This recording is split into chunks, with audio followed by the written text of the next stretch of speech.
frère a donné certains versets que moi-même j'ai pris. Je crois qu'on est dans la même direction. Voilà, mais avant tout, je voudrais vous raconter ce que Dieu a fait dans ma vie, dans la vie de ma famille.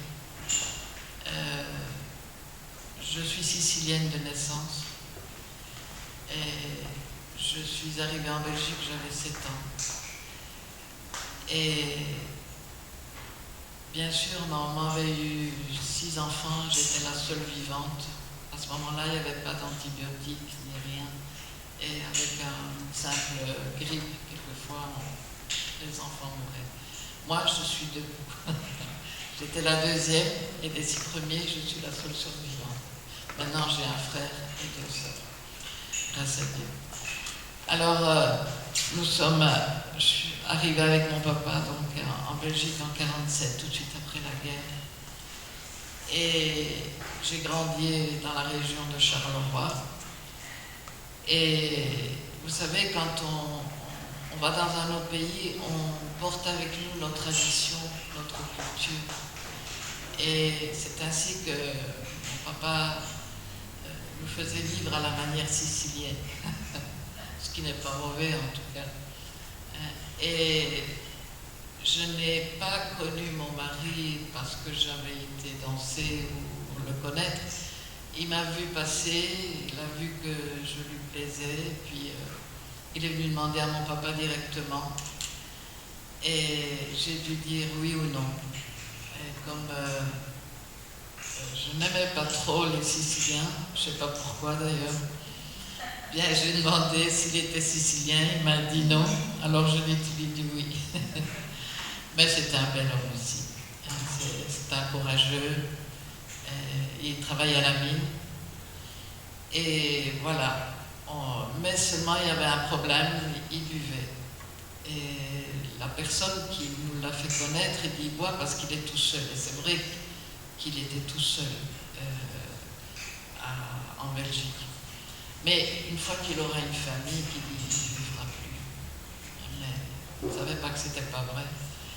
Et c'est ainsi que 7 mois après, on était mariés. Et 15 jours après, il oubliait déjà de rentrer à la maison. La boisson, vous savez, ça fait beaucoup de dégâts. Et dans la vie de ceux qui boivent et dans la vie de ceux qui sont autour. Et je me suis dit, peut-être qu'en ayant un enfant, ça va le tenir à la maison, parce qu'il aimait bien les enfants. Et ça n'a pas été le cas. Quand j'ai eu mon premier fils, il a continué à boire. Il aimait bien son fils, il m'aimait beaucoup. Mais c'était plus fort que lui. Du vendredi au lundi matin, c'était catastrophique. Mais il ne perdait pas un jour de travail. La semaine, c'était pour aller travailler. Et il me donnait assez pour me nourrir, pour porter avant la maison. Et là, j'étais désespérée quand j'ai vu que même pas un enfant pouvait le garder à la maison. Je n'avais plus sur quoi m'appuyer. J'étais catholique de naissance, donc je ne connaissais pas trop. Et un jour, un lundi matin, je me souviens toujours, pourtant il y a déjà longtemps, parce que j'avais 20 ans, maintenant j'en ai 73. Un lundi matin, désespérée de voir que mon mari avait oublié de rentrer pendant tous ces jours-là et qu'il n'y avait plus rien à faire, je commençais à pleurer et je me suis retrouvée à genoux en train de prier Dieu. D'habitude, je priais Saint-Antoine et puis tout ce qu'on m'avait appris. Et je priais le Seigneur, je disais Seigneur, j'ai raté ma vie. J'ai envie de mourir, mais je ne peux pas, j'ai un enfant. Mais mon enfant ne me donne pas la force de vivre. Alors, je te demande une passion pour quelque chose. Donne-moi une passion qui m'aide à vivre. Moi, je pensais peut-être au dessin, je ne sais pas, quelque chose comme ça. Et voilà, à un moment donné, je me vois, pendant que je priais, je pleurais au milieu de l'océan, et je ne sais pas nager, et j'avais mes bras levés et je disais au secours, je vais mourir. Et une main qui est sortie de nulle part m'a jeté une bouée de sauvetage. Et je me demandais ce qui m'arrivait. Je dis pourtant, je n'ai pas vu de film comme ça. Je n'avais pas bien compris que c'était Dieu qui m'avait visité. Et c'était le lundi, le samedi matin, un pasteur toque à ma porte et m'annonce l'évangile. Et je suis allée à l'église, c'était les premières fois que je suis allée à l'église, c'est une église italienne, bien j'ai été prise de passion, mais pour Dieu. La passion que j'avais demandée, j'étais loin de savoir que ça aurait été pour Dieu. Et c'est ainsi que, au début, mon mari m'a laissé aller, mais après, il a commencé, le diable se sert de ceux qui ne connaissent pas Dieu. Le diable s'est réveillé aussi et il me disait, c'est moi ton Dieu, tu n'as pas besoin de Dieu dans la vie. Moi, je suis ton Dieu parce que si je ne vais pas travailler, tu n'as pas à manger. Et j'avais beau lui dire que c'était Dieu qui lui donnait la santé, mais enfin, il ne comprenait pas trop. Et je me rappelle que la première Bible que j'ai reçue, il a ouvert le poêle à charbon, c'était le poêle à charbon. Il dit, voilà où je mets ton Dieu. Et je dis, Seigneur, pardonne-le parce qu'il ne sait pas ce qu'il fait. Et ainsi, ça a continué quand j'allais à l'église, si jetais le dîner déjà dans la poubelle. Je vous raconte tout ça pour vous dire ce que Dieu peut faire. Et quand, à un moment donné, il a vu qu'il n'y avait rien à faire, que j'allais quand même à l'église malgré tout ce qu'il pouvait faire, il m'a conduit en Italie, dans sa famille catholique. Et là, 3 ans et demi, j'ai dû affronter monsieur le curé qui venait pour venir à la maison le mois de mai parce qu'il voulait porter la Vierge à la maison. Vous savez, le catholicisme. Et bien sûr, j'étais combative, je dis non, je n'en veux pas, Dieu bénis ma maison parce que tous les jours je prie pour ma maison et mes enfants. Entre-temps, j'ai commencé à avoir d'autres enfants. En tout, j'en ai 5. J'ai 5 enfants, maintenant j'ai 10 petits-enfants, plus un, Enrique. Ça, c'est un cadeau. Et je suis grand-mère de 2 arrière-grand-mères de 2 petits-enfants. Et quand il n'y avait rien à faire, et moi je priais toujours, je disais, Seigneur, je veux retourner dans mon pays, parce que pour moi, mon pays, c'était la Belgique. Mes parents étaient ici aussi. Alors, un jour, en lisant la Bible, le Seigneur me dit, tu retourneras dans le pays de ton Père. Et j'ai compris ce jour-là que le Seigneur allait me ramener à la maison. Et c'est comme ça, parce qu'entre-temps, mes parents se sont convertis aussi. Quand je suis allée, eux se sont convertis. Alors quand un jour, mon mari revient, il dit, on s'en va en Belgique, parce qu'il ne gagnait pas assez, et il dit, lui, il aimait bien m'apporter beaucoup de sous. Et c'est comme ça qu'un matin, on a fait nos valises, et on est revenu en Belgique. Et le problème a continué, bien sûr, il ne voulait pas que j'aille à l'église. J'ai lutté pendant 15 ans, ainsi. Et les dernières 5 années, parce qu'il a mis 20 ans à se convertir, mais ça valait la peine. Les dernières 5 années, je n'ai plus lutté pour aller à l'église parce que les enfants grandissaient et voir toujours ces disputes et cette agressivité. Je dis, je ne vais, tant pis Seigneur, je sais que ça doit aller comme ça. Et après 5 ans, quand je n'y espérais plus, le Seigneur a touché le cœur de mon mari. Comment? Il aimait ses enfants, malgré qu'il buvait. Et il y en a un qui commence à faire un chemin qui l'a ramené en prison. Et alors, je me dis, si je lui dis, il va le tuer. Si je lui dis pas, il va se faire tuer. Alors, un matin, lundi matin, c'est toujours les lundis matins que je parlais avec, parce qu'il était normal. Alors, je lui ai expliqué le chemin que son fils était en train de parcourir. Il avait 17 ans. Alors, il dit, qu'est-ce qu'il faut faire? Je dis, t'as jamais voulu de Dieu pour toi ni pour nous. Et maintenant, il est devenu, on l'a élevé comme on a pu, il est devenu comme il a voulu. Il a fait des choix. Mais s'il aurait eu la crainte de Dieu, il n'aurait pas fait ça. Alors il me dit, va à l'église. Je dis, non, tu vas à l'église. Sinon, il est perdu pour toi, il est perdu pour moi. Je dis, c'est toi qui dois montrer l'exemple. Et il est venu à l'église pour son fils. Et dans sa tête, parce qu'il me le raconte après, dans sa tête, il dit, quand mon fils se mettra la tête à place, je recommencerai mes petites virées. Parce qu'il avait beaucoup de copains qui l'attendaient. Mais Dieu l'attendait là. Et dans l'église, c'est un mystère. On a beau parler du Seigneur en dehors, je ne sais pas. Lui, tout le monde lui avait parlé de Dieu, mais quand il est rentré dans l'église, ça a commencé à changer. L'Esprit de Dieu est là où 2 ou 3 sont réunis. Et c'est une vérité.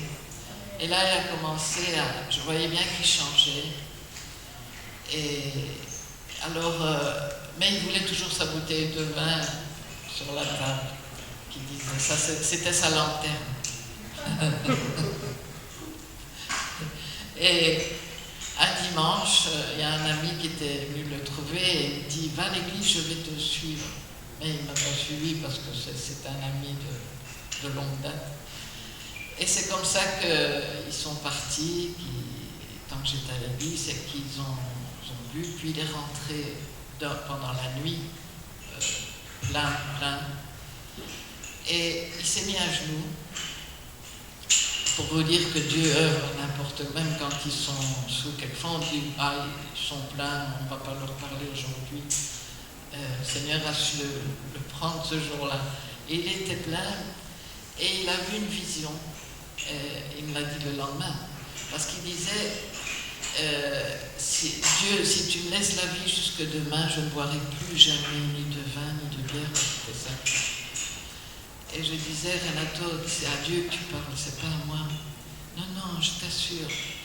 Et bon, le lendemain, je lui ai dit, tu te rappelles de ta promesse de cette nuit? Et il dit oui, parce qu'il m'avait déjà promis beaucoup de fois qu'il n'avait jamais su tenir sa parole. Et il dit si, il dit, Dieu m'a montré un cercueil et une Bible. Et il m'a dit, choisis aujourd'hui. Et c'est pour ça qu'il disait, je ne boirai plus jamais si tu me laisses la vie. Et il n'a plus jamais bu. Il n'a pas eu de manque. Il n'a plus jamais voulu goûter. Même à la Sainte-Seine, il avait peur. Mais je dis, c'est pas la même chose. Alors, et là, ça a commencé à devenir un homme de Dieu extraordinaire, un homme de prière. Il allait partout, il témoignait tout le temps de ce qu'il était et ce que Dieu lui avait fait. Est-ce que Dieu l'avait transformé? Et pour nous, ça a commencé la grande aventure. Entre-temps, une église italienne, et un autre pasteur et une église italienne s'est ouverte là tout près. Et nous sommes allés, c'était nouveau. On n'était que quelques-uns comme ça aussi, 2 ou 3 familles. Et là, on a commencé à servir Dieu. Moi, on m'a mis comme leader des jeunes, parce que j'avais 25 enfants.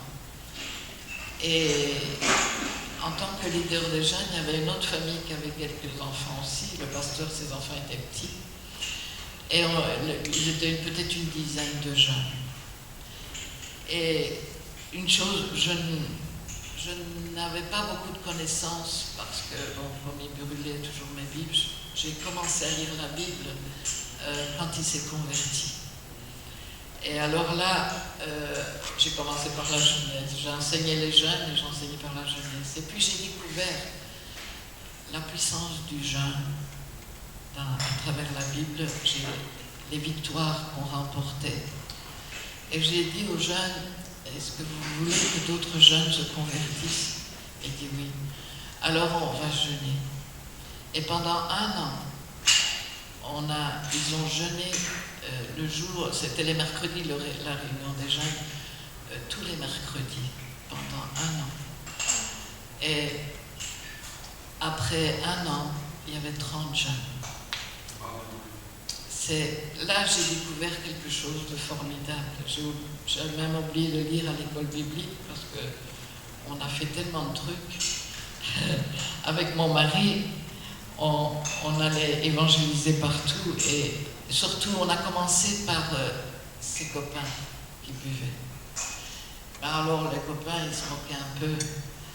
Mais mon mari était boxeur quand il était jeune. Il avait la manière à la Rocky. Et alors, il s'énervait de voir qu'il ne voulait pas accepter. Alors, une fois, il avait pris un pain ici. Il avait dit, mais tu ne vois pas ce que le Seigneur a fait pour moi.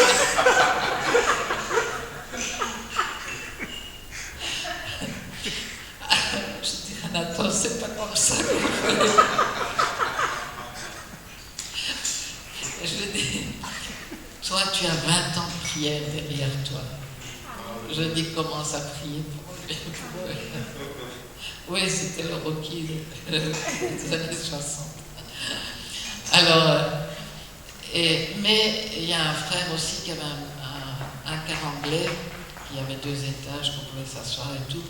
Et avec lui, il nous a invités à aller évangéliser. On était en Suisse, on était reçus par des églises italiennes, parce que les églises italiennes entre elles se connaissent un peu partout. En Suisse, en Hollande, en Italie, on a été avec les jeunes. En Allemagne. En fait, notre passion à tous les deux était d'annoncer l'évangile. Lui, parce qu'il sait d'où il était sorti, et moi, parce que quand il s'est converti, quand il s'est baptisé, j'ai cru que je traversais la mer Rouge avec les Égyptiens. De l'Égypte, j'allais dans la terre promise. Et ça a été pour nous une passion qu'on avait ensemble. Cette passion d'évangéliser, d'annoncer l'évangile. Et le Seigneur sauvait. Puis quand le fait d'être leader, quelquefois il y avait des jeunes qui les parents n'étaient pas convertis. Alors on allait dans leur maison, on allait connaître les parents. On se présentait pour leur dire qu'on était des gens normaux. Ils nous prennent souvent au début pour des sectes, ils avaient peur pour leurs enfants. Et alors je les invitais à venir à l'église, mais souvent ils disaient non, on ne veut pas changer de religion. Mais j'aime bien les histoires de la Bible. Alors moi, quand on m'ouvrait une porte, je fonçais dedans. Et je disais, mais tu sais, je peux venir te les raconter à la maison, les histoires de la Bible. Et c'est ainsi que toutes les semaines, avec mon mari, on allait. Alors, mon mari ne savait pas lire et écrire, parce que malheureusement, il a eu une enfance assez difficile. Mais c'était un homme de prière. Et son témoignage, c'était quelqu'un de beaucoup apprécié. Il était assez sympa. Et alors... Et c'est ainsi qu'on allait dans les maisons des jeunes, que les parents n'étaient pas convertis. Et on leur disait, vous n'avez pas des voisins qui peuvent s'ajouter avec nous pour prier. Et ils disent, oui, mais ils sont catholiques aussi. Je dis, c'est pas grave, on prie Dieu. Je n'ai jamais essayé de leur dire, tu sais, parce que la dame à côté, une dame assez âgée, elle avait 70 ans passé, elle avait une vierge bien grande. Mais je ne lui ai jamais rien dit. J'ai toujours porté des pensées sur Christ, sur l'œuvre de Christ, sur l'amour de Christ. Et c'est elle, une fois, un jour, elle m'a demandé, elle dit, mais pourquoi vous ne parlez jamais de Marie comment est-ce que vous voyez ça? Alors, j'ai expliqué qu'en son temps, Marie a fait sa part en tant que mère de Jésus. Bon, on ne la prie pas, on sait qu'elle existe, qu'elle est au ciel certainement. Et ça les a rassurés, et je leur ai expliqué qu'on priait que Dieu au nom de Jésus. Et puis, mais ils allaient toujours à l'église catholique tous les dimanches. Après 3 ans, parce que je suis assez coriace, après 3 ans, je dis, Seigneur, qu'est-ce que je fais? Je dois continuer ou bien arrêter de me faire un... Parce que j'allais à plusieurs places, il n'y avait pas que chez eux. Et la dame plus âgée, elle dit, le curé s'en va pendant 2 mois, on n'aura pas de messe. Et elle dit, qu'est-ce qu'on va faire? Je dis, ben, écoute, tu viens au culte, vous venez au culte, on vient vous chercher, et quand le curé reviendra, ben, tu retourneras à la messe. Et ils ne sont plus jamais retournés à la messe. D'ailleurs, la photo qu'il y a dans le couloir, c'est le baptême avec elle, son mari, passé 74 ans, je crois qu'ils avaient. Sa fille, qui est toujours là, eux deux sont décédés, ils sont morts dans le Seigneur. Et l'autre voisine, en fait, vous savez, quelquefois, les invités d'office à l'église, ils ne viennent pas. Mais si vous allez leur raconter, parce qu'ils aiment Dieu quelque part, et alors, en tout cas pour moi, ça a marché. Et c'est une autre façon d'évangéliser aussi. Il y a plusieurs façons d'évangéliser et d'apporter le message. Moi, je voulais être comédienne quand j'étais jeune, et j'ai cette facilité de faire des pièces bibliques, des sketchs bibliques, qu'on sait faire sur les places dehors, qu'on sait faire des pièces, on les fait à l'intérieur. J'ai fait notamment une pièce qui a très bien, le sacrifice d'Isaac. C'était vraiment une pièce d'évangélisation. Et les jeunes suivaient, et les jeunes se fortifiaient. Et les jeunes, ils sont censés, on croirait que les jeunes sont un peu qui s'en foutent, mais c'est pas vrai. Ils se posent beaucoup de questions. On vit dans un monde où il y a tellement de voix qui s'élèvent qu'ils sont un peu déstabilisés. Et bon, ils ne savent pas où ils en sont. Je me rappelle Jean-Pierre, un jeune qui n'habitait pas loin de chez nous. Et il est ami de mes enfants, et je lui ai parlé du Seigneur quand il est venu à la maison, parce que personne n'échappe. Et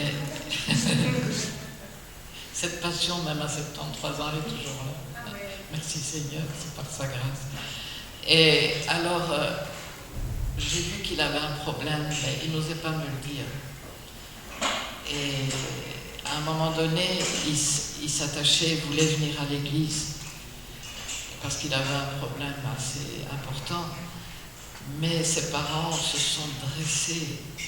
Sa maman est venue à la maison, elle dit, si vous ne le laissez pas tranquille, mon fils, mon mari va venir avec la carabine vous tuer.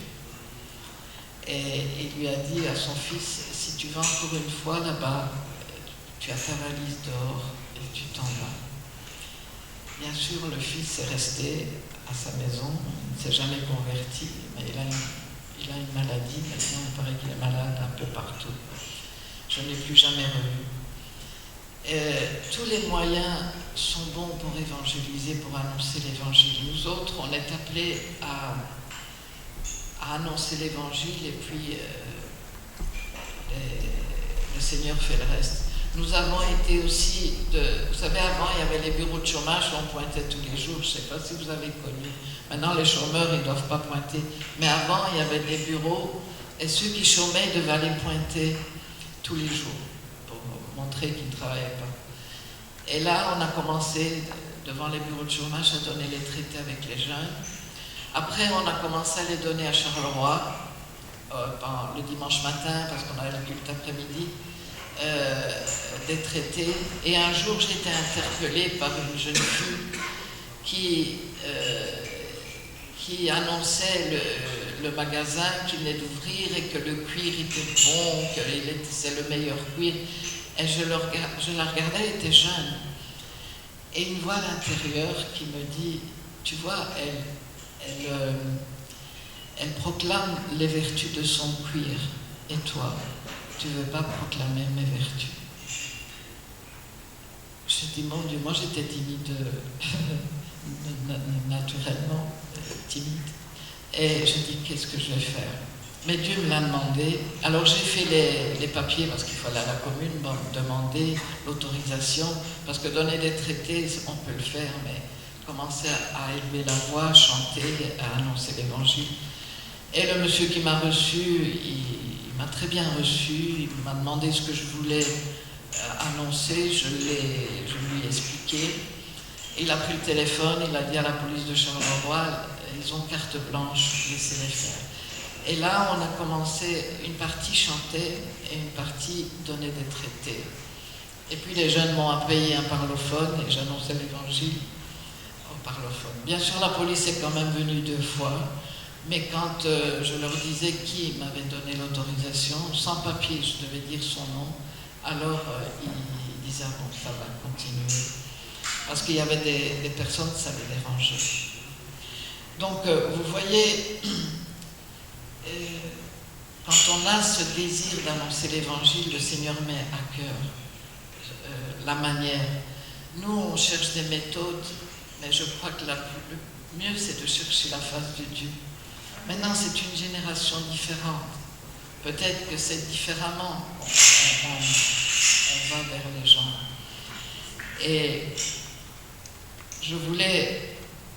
je lisais les versets et on sait que Dieu dit que nous devons prier pour qu'il y ait des ouvriers qui se lèvent.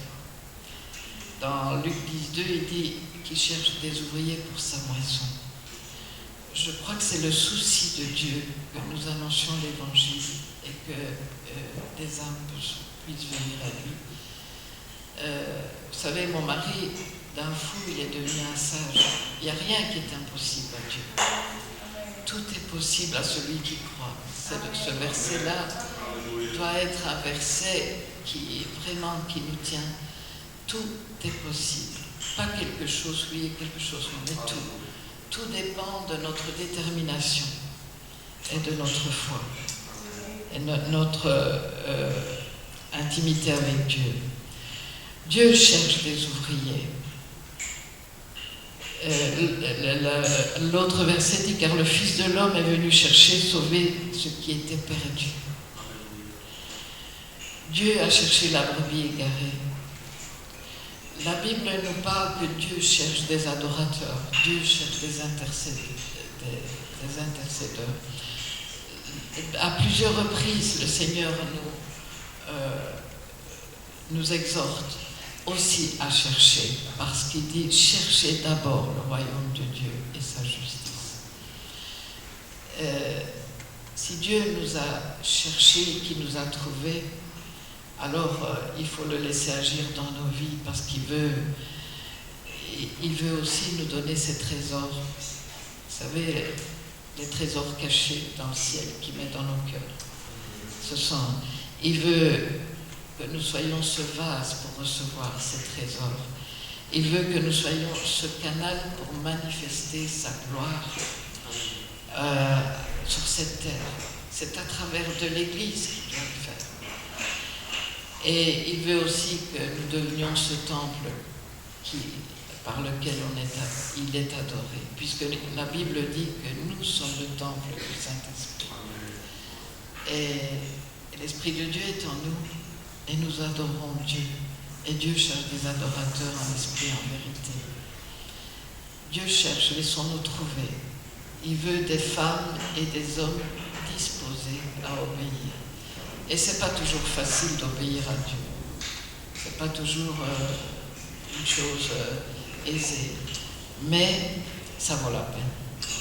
Ça vaut la peine. Encore aujourd'hui, je remercie Dieu de ce que mes années de souffrance, il les a transformées en joie au départ, pour moi, ma vie, mes enfants, et en bénédiction maintenant, parce que je sais encourager d'autres femmes qui sont dans le même cas, de persévérer, et on verra la gloire de Dieu. Si tu crois, tu verras la gloire de Dieu. Il faut croire jusqu'au bout. Voilà, ça c'est un peu mon parcours de 40 ans. Mais Bon, on ne sait pas tout raconter parce que Dieu a fait des miracles de guérison dans ma vie et c'est formidable. Mon mari est décédé il y a 15 ans et pour les couples, je ne sais pas s'il y a des couples où il faut prier ensemble. On priait tous les jours au matin ensemble. Et puis lui partait d'un côté, moi d'un autre, et on priait parce qu'on avait besoin aussi de cette intimité avec Dieu. Mais la prière du couple, ça a une grande importance. Alors, je vous exhorte à le faire, parce que moi, ça m'a apporté beaucoup de bien.